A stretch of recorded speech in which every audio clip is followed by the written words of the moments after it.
First of all, let me just briefly comment on the different levels of reward. Question is, what are our rewards in heaven? You ever thought about that? What is the reward going to be?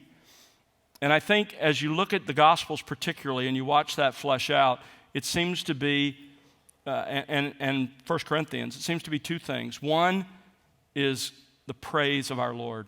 I love that line in 1 Corinthians 4 where he says, when the Lord comes, then he will give the praise to each one that he deserves.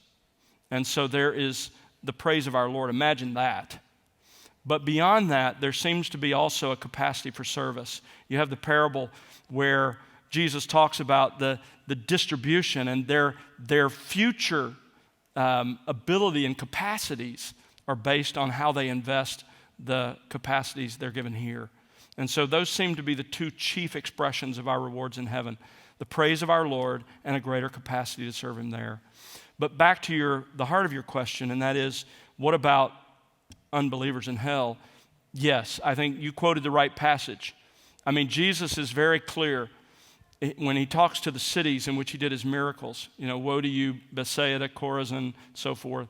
It will be worse for you in the day of judgment than for the cities of Sodom and Gomorrah because of what you've had, because of the opportunity you've had. I've been here. The Son of God has walked among you. And so clearly there is that expression. You see it in some of the expressions used of Judas as well, that he is going to endure the worst at God's hand. And then I think one of the clearest expressions you have of it is in Revelation. We'll get there when we get to the great white throne of judgment, which comes at the end of the 1,000-year reign of Christ, when all the unbelieving dead are resurrected.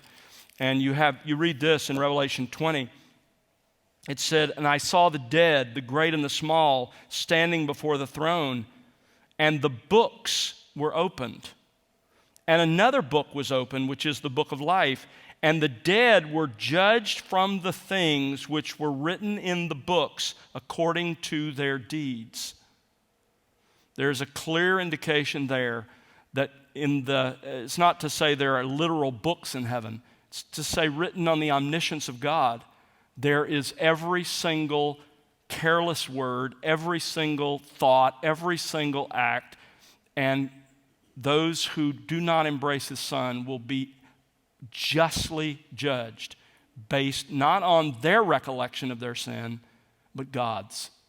And that's a sobering thought, and that chases us to the gospel. But yes, there does absolutely seem to be degrees of reward in heaven and degrees of punishment in hell, based on not necessarily even the kind of sin. We tend to think of, well, pride's bad, but it's not nearly as bad as murder.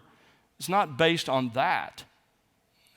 It's rather based on opportunity. It's based on the heart, the level of rebellion. It's based on those sorts of things. But clearly, the deeds factor into a person's judgment.